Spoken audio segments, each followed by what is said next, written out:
Welcome to the weather news. In one sentence, it is raining in Colombo and play is unlikely to start anytime soon. It's a Monday. I'm allowed to rant on behalf of all of us. All of us in the cricket fraternity are really upset that it's raining. We can't get a full India-Pakistan game. We've had to come back this afternoon. I wonder, why do the weather gods, the rain gods, not use Google Maps? They need to know where not to rain. Dinesh Karthik has used Google Maps very early this morning. He was here. He managed to avoid that mob of traffic that troubled you yesterday.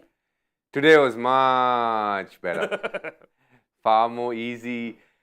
There's not too many issues in terms of darshans happening. So it was very good, very relaxed. But I don't think that matters so much as India not playing the match in case the rain comes and troubles us for a long time. We all want a full 50-over game.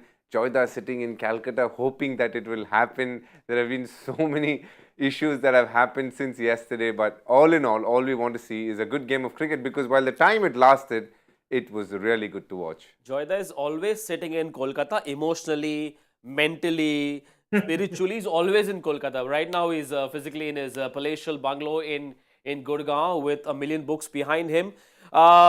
Joy, how frustrating was it yesterday for you? No, I can imagine how it will be for you in the studio. Because, and more than that, for everyone sitting in the Indian dugout or the Pakistan dugout, it's just frustrating. Stop, start kind of cricket. It is so difficult to do. And it's so difficult for everyone involved. And, this is a big match. This is not a small match. So you psych yourself up, and DK will tell you a lot more about how pumped up players are for a game like this. And in big encounters, to sit inside and you not knowing when you have to go out is so difficult for them. So it's really hard on the players because there's a lot of adrenaline which has nowhere to go, and it really bothers players, and especially big encounters. When I started my career in 2005, I never thought I'd say these words, but I will have to for the first time in my life. The score at stumps on day one of this one-day international was this. 147 for 2 after 24.1. Well, a terrific partnership from the opener. Shubman Gill looked like he had the license to thrill. Rohit Sharma took a while to get going, but when he did, well, it was a thing of joy to watch. The Pakistanis had a bit of a mixed outing, those 24 overs. Shaheen Shah Afridi bowled 2 spells, injured himself a little bit as well, I suppose, and he came back, got the wicket of Shubman Gill with that magical slower ball. But the unfortunate thing is that the chat around this game is more about the rain and the fans' frustrations than it is about the cricket. DK, you've been in the Indian dressing room and IPL dressing rooms. How frustrating does it get when it rains? And a lot of fans often wonder, ये player करते क्या है जब बारिश होती है? A lot of the times, even players find it too boring just to be sitting there. You got to understand there's a lot of adrenaline kicking in, and you've prepared and psyched yourself for a full 50-over game. When it keeps getting shortened, your roles change, the way you need to play changes. So at the back of your mind, you're not too happy, but then you start slowly but steadily trying to prepare. Back room, what does happen? Generally, we try and catch up on a game of cards. It'll be either rummy, poker, or in an IPL scenario, you obviously know a lot of players. They might be from the same state and the opponent team, so you go chill with them. I'm sure India, Pakistan also, you saw a lot of these pictures doing the rounds in social media where they greet each other and they're very pally with each other, so they will have the odd conversation. In between all that, I can promise you a strong thread of frustration also will be there, that they can't get onto the field and play a full game, because no matter what you say, playing a game in its fullest format is the nicest way to play it, and that's why it's been designed. But when you shorten it, a lot of how you work and how you think changes, and that can be a little unsettling a lot of the times. A lot of the players like to sort of zone in. You spoke about how Kohli gets into a zone. He becomes quieter, closer to a big game. Think of KL Rahul. Now, he's not out. He will have to go back. How does one switch on once again and not lose focus? It must be really irritating for a player who needs game time badly. More than anyone else in this Indian team, I feel KL Rahul would have struggled the most, because he was just told he was playing 5 minutes before the toss, because he wasn't prepared to play the game. It was Kishan who was the nominated keeper for this match, but KL Rahul in many ways just got a late minute call up because Shreyas Iyer had the back spasm. Now, for him to get an opportunity, he is ready, he is raring to go, and then he pads up, gets an opportunity, starts batting, and he is batting pretty decently. He's got a couple of boundaries of Haris Rauf, and he's looking good. And then the rain gods decide, okay, it's time for me to alter the state of play, and it happens, and then the rest of the day is washed out. So he will be probably the most frustrated. For him to obviously make it to the first 11, he needs an opportunity and do well. And he was looking good, and for him suddenly not to have played is a bit of a dampener, literally, for him on the plans that he had. Well, in case you're wondering, is it going to be a full game? Will they restart? Will there be a toss? No, there will not be a toss. Play will resume from where it stopped. Play to start at 3 p.m. I don't think it'll start at 3 p.m. because it looks terrible right now. In Colombo, India will resume at 1:47 for 2. India will complete batting out their 50 overs if the rain gods allow, and Pakistan will also get 50 overs to bat. Joy, this reserve day thing that we've been going on and on about for the last 2 days, as it stands, is it going to benefit Pakistan more because the bowlers will be fresh? There may be some help in the pitch as well. Definitely. Look, if the game starts again, Pakistan would have been happy because at that point in time, KL Rahul was looking good. If India put down another 20, 30, 40 runs, put a little pressure. Remember, 147, the rate at which they scored yesterday was absolutely phenomenal, thanks to Shubman Gill starting off and Rohit following after him. So one of the things you're looking at is India would justifiably feel they had Pakistan under the pump. And at that point, for that momentum to be broken, for the Pakistan bowlers to regroup, make new plans, think about it overnight and come back tomorrow, it only suits Pakistan. It definitely does not suit India. I mean, there's no doubt about it at all. Conditions, of course, if the ball is not wet, if it's a new ball, if the ball is not, has not been, it will not be wet hopefully by the time they come back. I don't think it's a problem for Pakistan. The problem, I mean, the disadvantage or the situation that they don't like is for India, not Pakistan. Would the objectives differ now today for KL Rahul? Would he have been in a certain zone looking for a certain goal to achieve? Would it change? If yes, how much today? Depends on what time the match starts. If it is a full 50-over game, just the extension is 1 hour. But today we have probably 2 or 3 hours because it's only 75 overs. So you gain that 25 overs, which is about 100 minutes. So you have 160 minutes starting at 3 o'clock before the clock starts winding down. And what I mean by that is, so if the game starts around 6 o'clock, there's a good chance it will still be a 50-over game. But after 6, if it's bound to start, then they'll start cutting down on the overs, and then his role will change because it could well be a 35-over game, 38-over game, and they have only 11 or 14 overs to play with 8 wickets in hand. Then he has to go out there along with Virat Kohli and start playing those big shots a lot earlier than what he would if it was a full 50-over game. But just like Joy said, in a way it's advantageous for Pakistan, even though in the game they found a way to claw back after the 2 wickets that they got bang bang from both their bowlers, and then it was a case of Virat Kohli and KL Rahul rebuilding, so they could have gotten through a few overs. Now all of them start afresh. They know the situation, 25.5 overs left, 155 balls. They would ideally want India to not score more than 120, 125 runs, and in the other hand, India will try and score at least 6 runs an over, which will probably help them get close to 300, which is a very good score on this pitch. So with so much at play, I just wish the rain doesn't come and spoil everybody's party. Joy, in this three-way contest between Ishan, KL and Shreyas, clearly, according to our experts and most people online as well, KL Rahul seems to be number one in that pecking order. Given that there is so much uncertainty around this game and whether there will be play or not, and he might have to sort of change his approach a little bit, do you think this kind of uncertainty will help him? All right, let me just go out there and bat without a worry. Look, nobody can bat out there without a worry when it's an India-Pakistan match. That doesn't happen. Yeah. Those things don't happen. But the truth of it is, KL will just be happy that he's got the game time. And that's what, DK was saying, that he must have been getting that chance. It's fantastic for him. Got an opportunity. He gets runs. And just when he's looking good, again, it's stop and start again. It's really difficult for players like that. But if you look at it, what also bothers me is that, and of course, I'm not an expert on this, Indian physio, Kamlesh will know better, but if you look at Shreyas, he had back problems all this while. Yeah. And the problem that kept him was a back problem and then an operation. Now again, is it spasms? Is it something else? Because it's a back again which is giving trouble. And that is something that the Indian team will be very seriously thinking about. They'll be wondering about what exactly the issue is and can it be solved before the World Cup. Let's talk about happier stories, shall we? Before it rained, Shubman Gill decided to pour, and he looked like he was a man possessed. He had the license to thrill, and what a gorgeous, what an attractive innings it was. It was almost like a soothing balm to worried Indian fans. Saying, "Ah, thank God, the openers are among runs," and Shubman played a very attractive knock.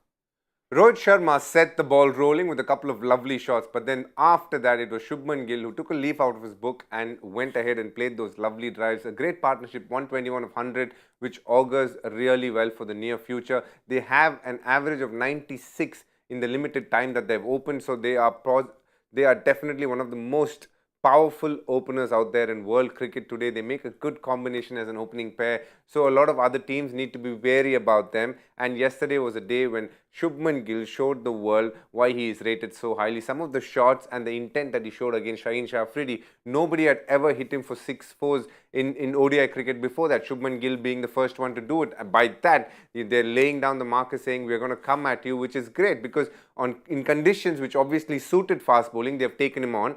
If the wicket is slightly more placid, which is what we expect in Ahmedabad, and we know how good Shubman Gill is in Ahmedabad, we are in for an absolute thriller of a game in Ahmedabad. But before that as well, the Pakistan game that happens today and the finals, if we go on to and end up meeting Pakistan, which would be the most ideal scenario for a lot of people out there. I think it just shows that they're a confident opening pair, and Shubman Gill, when he gets going, is an absolute delight to watch. Joy, we saw that partnership graphic, 121 of 100 deliveries. How about we zoom out a little bit and look at the bigger picture? What is more heartening from an Indian perspective? Is it the 121 runs they scored, or is the 100 deliveries they lasted as an opening pair? Look, this again, what DK is telling you, sometimes we don't realize it because it's right next to us. Like, Saurav Sachin, like Sachin Sehwag, like Rohit and Dhawan. This is also a it's one of the most fruitful opening partnership that India has had in a long time. And, you can see the way that Rohit is mentoring him, and he clearly enjoys batting with Shubman.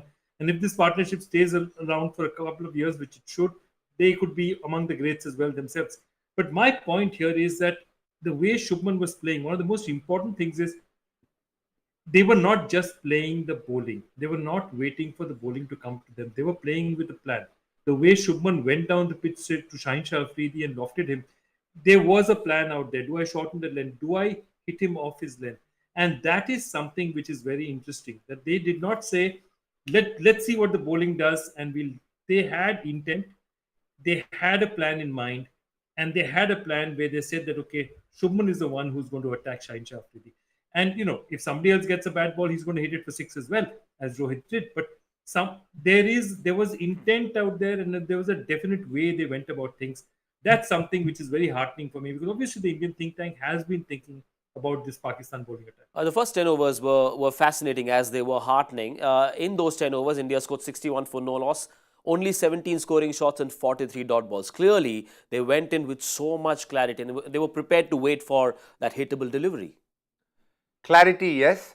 Also, it's hard to rotate strike in the power play, and the most important part of that was how well Nasim Shah bowled. There were a couple of maiden overs he bowled. I reckon he had Rohit Sharma in all sorts of tangles, was definitely a bit unlucky not to get a wicket in that spell. But this is going to be the story for Pakistan a lot of the times, where Shaheen Shah Afridi and Haris Rauf might go for a little bit more than Nasim Shah, because Nasim Shah's natural length is slightly back of length between the 6 and 8 meter mark a lot of the times, and he'll end up bowling a lot more dot balls. But it will be Shaheen Shah Afridi and Haris Rauf who will pick up a lot more wickets, because they bowl slightly fuller. They'll get the ball to swing. If there's a little bit of seam and spice in the pitch, they'll make use of that, and they've got a nice bouncer as well. So Nasim Shah in many ways will do the holding role for them, and Haris Rauf and Shaheen Shah Afridi will be the ones who are looking for those wickets. And how they operated together was great, but Rohit Sharma and Shubman Gill obviously took on a Shaheen Shah Afridi, and you could see the intent that they came with, just stepping out and putting away any bad ball. Even to a Nasim Shah, the first boundary that he conceded, Rohit Sharma going over covers, tells you that's a statement, saying that I'm going to come at you, which was great to see. Joy, on that bowling card, Nasim Shah, 5 overs, 1 maiden, just 23 runs. And that one maiden was when all of us, India loyalties aside, all of us went wow. Just to see that man bowl that kind of over. And he was really testing Rohit Sharma, wasn't he? Absolutely, and I mean that over could have, as you know, a lot of people have said, that could have belonged to a test match. Yep. I mean, it's literally that kind of over that you could get a wicket in a test match as well, even if you're not looking to attack. And the big thing is, you know, if you look at Nasim Shah as a bowler, the one thing is the universality of cricket. Nasim Shah, when he asked, you know, who has he modelled himself upon, and Pakistan has had a great, you know, line of fast bowlers. He says the man whose action he actually followed was Shane Bond. Ooh. Okay, none of the, and he said after that, of course, the Pakistani greats inspired me, but his action, the way he bowled, the way his attitude towards the game comes from Shane Bond, again, who's a really, really attacking bowler. And I think what I love about Nasim Shah is the fact that, you know, look, he's 60, he's just 20 years old. I mean, he just made his debut, what, as a 17-year-old 3 years back. I mean, how fast he's developed is something that is absolutely amazing for Pakistan cricket. And then he's giving you that kind of quality of bowling. And again, as you know, we've been discussing before, three very different bowlers. Shaheen Shah Afridi is a different bowler, and he's going to give you something with a new ball. Haris Rauf will come back as first change, give you real pace, give you bounce, and then Nasim Shah just there to hold up, be the bridge between. This is a really, really good bowling attack, and Nasim Shah makes it complete. What was amusing, DK, was that he'd bowl a great delivery in that over and just smile at the batter. Doesn't that make it worse? He's a smiling assassin. There are bowlers who bowl a great delivery and come and say a lot of nasty things. This guy just smiles. Doesn't that make it worse for a batter? He's going down the old Caribbean way. Yes. Where bowlers obviously don't say much, but let the ball do the talking, and he was great to watch. He is having a very simple, repeatable action, somebody who can swing it both ways. And as I said, his length is very, very consistent, slightly further out for what he would need to pick wickets, but looks like he favors bowling that length because it keeps his economy in check. And that's the biggest part that he plays for Pakistan bowling attack, is the fact that he holds up runs and he's pretty efficient at the death as well. He's again a wicket-taking bowler in many ways, but he will probably take the back step a little bit if you know Shaheen Shah and Haris Rauf are picking up wickets from the other end. But he was quite a sight yesterday because a lot of those balls, just like Joyda said, were test match quality. And for a man of Rohit Sharma's caliber, he actually dealt with it beautifully, leaving those balls. A lot of other batsmen would have ended up looking to play and they've nicked off to slip. But just the way Rohit Sharma tackled those 2-3 overs when it was seaming was great to watch. I like the expression repeatable action. I promise you this one will be picked up by cricket shows all across and they'll all be saying Nasim Shah repeatable action. Now he's a bankable bowler as well because he's never gone wicketless in his short ODI career. He's only played 14. He hasn't had a wicket yet, but he's only bowled 5 overs. So maybe he will pick up one, hopefully, if there is play. We've got to talk about Haris Rauf as well. He just seems to be someone who can keep running in all day long and he can bowl 140. How do these Pakistanis do it?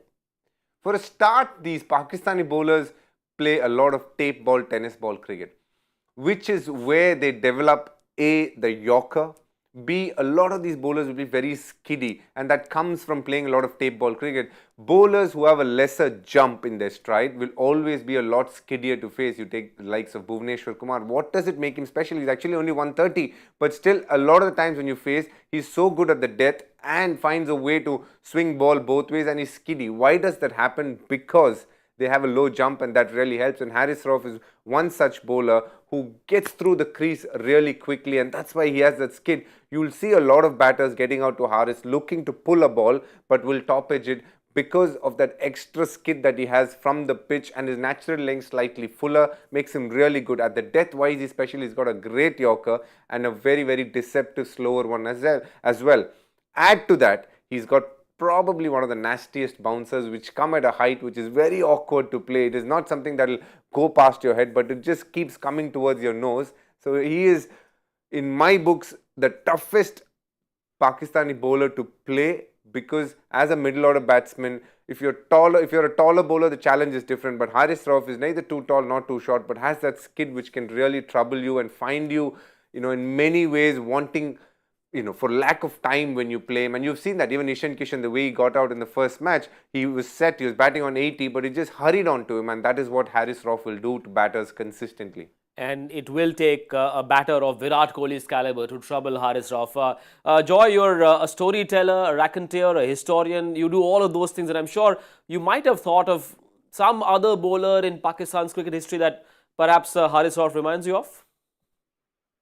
Actually, it's difficult to say because I mean I will not talk about action because I mean DK is far better positioned to tell us about it. But you're talking about Haris, Haris yes. Rauf, or you're talking about Haris Rauf, yes. Nasim Shah? Haris Rauf. Haris Rauf, Pakistani bowler. I mean, that bouncer is from. It's the meanest bouncer I've seen.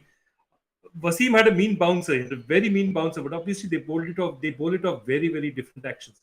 Nasim is all arm speed. I mean, Wasim was all arm speed and getting it back.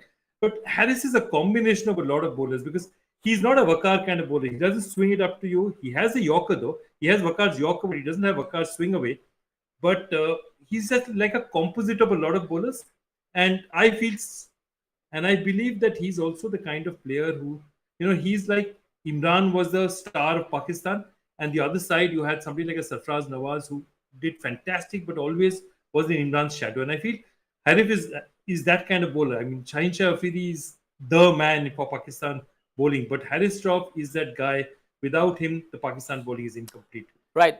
He's, I mean, and again, I love it when players make it late in their careers. Making it when you're 25, 26, not knowing at 19, 20, 21 that you're going to be a top level international cricketer, finding your way there, I find that fantastic. If you do see and this, those stats make sense. If you do see look at those stats that is being presented, you can see why he is so effective. His strike rate is phenomenal for a bowler.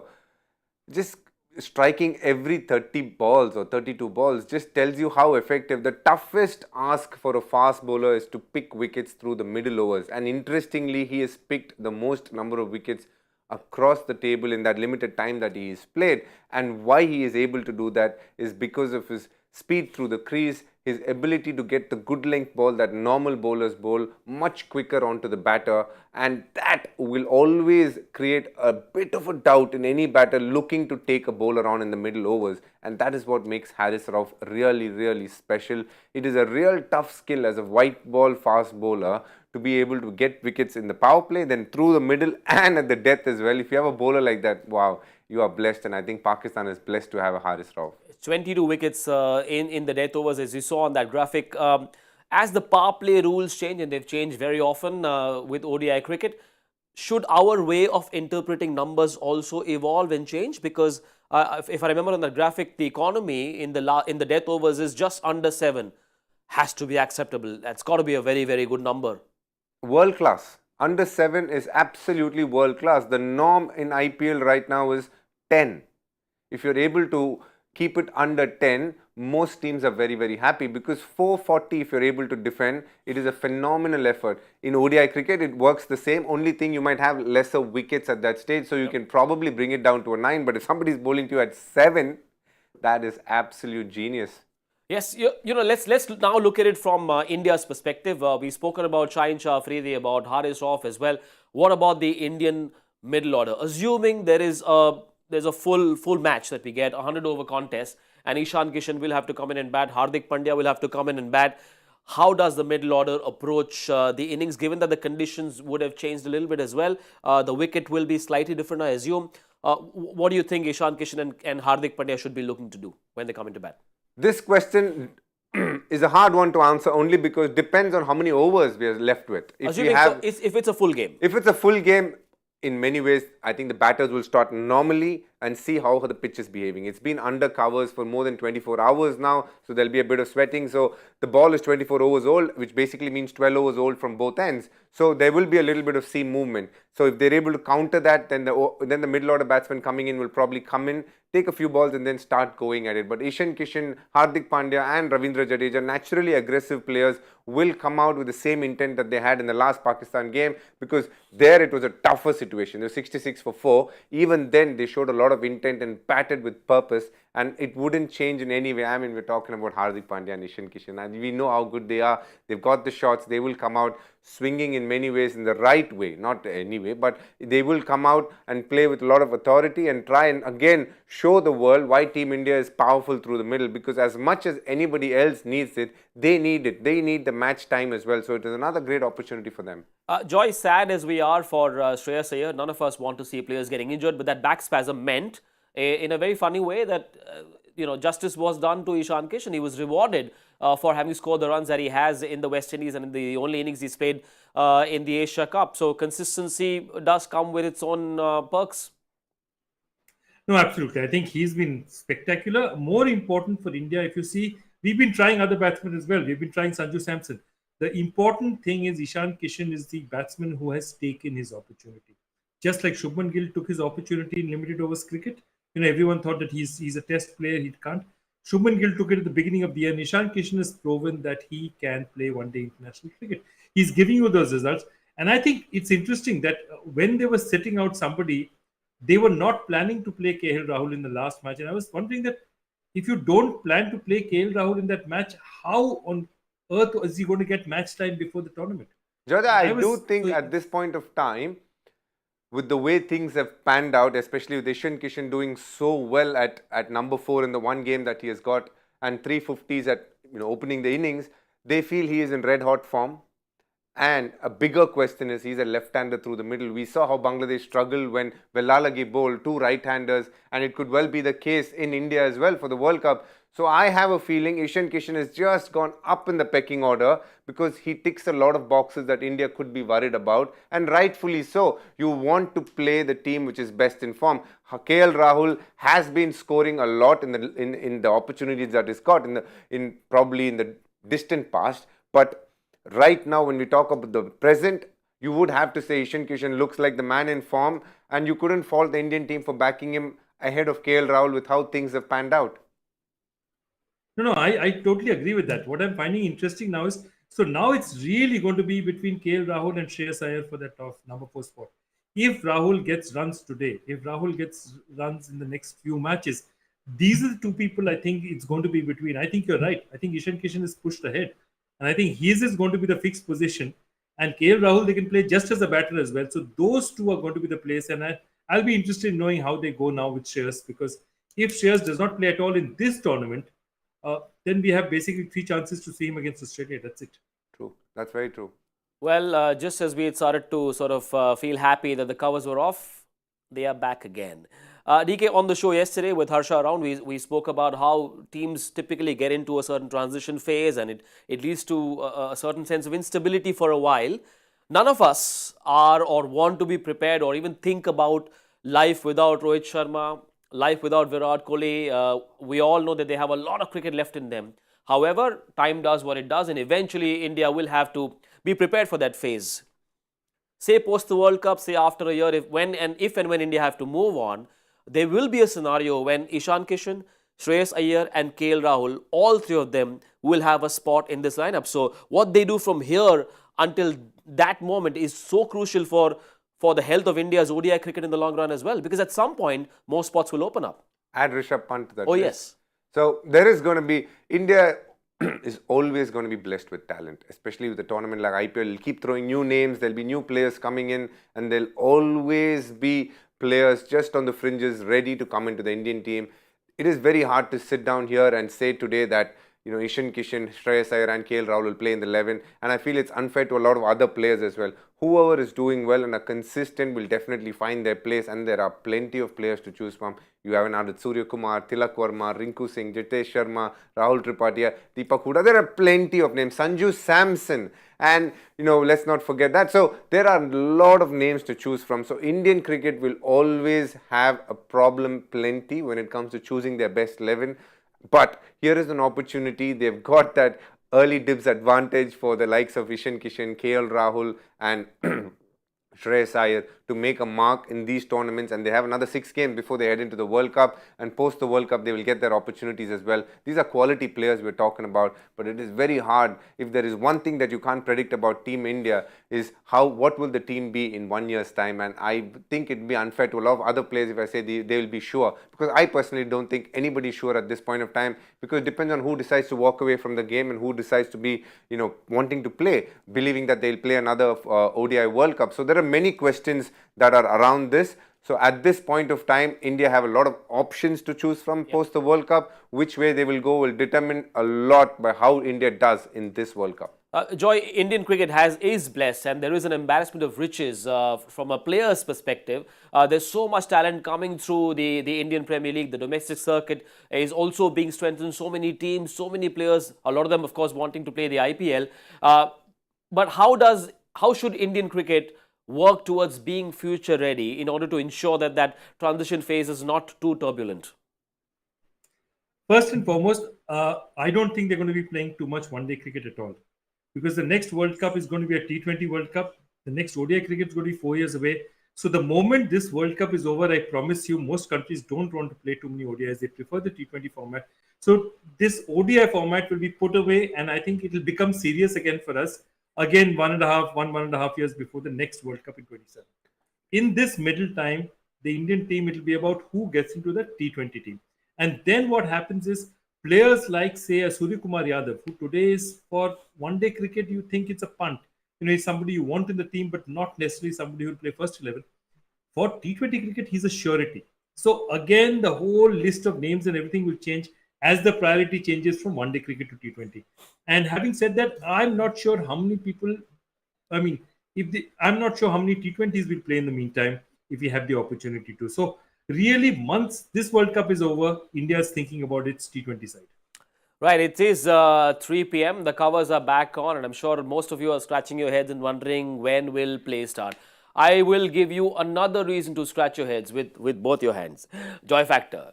Mr. Bhattacharya, please give us an easy one. It's not been it's been a very difficult last 2 days for us, sir. It's a fun question. I'm going to give a hint because there are not that many people out there who are going to watch, given what the circumstances are today. Which Indian Test cricketer made his first class debut playing in a Maharashtra CM's 11 versus Governor's 11 for charity? It was his 52-year-old father's last first class appearance. That's all I want to say. So his father is obviously a very famous cricketer who played till he was 52 years old. And he played this first match. Father played, son made 86. And I can also tell you it's the father's birthday today, if that helps. Wow. Tough one. I have no future with this. I have no idea what the answer is. DK, any thoughts? Oh, 1963, forget it.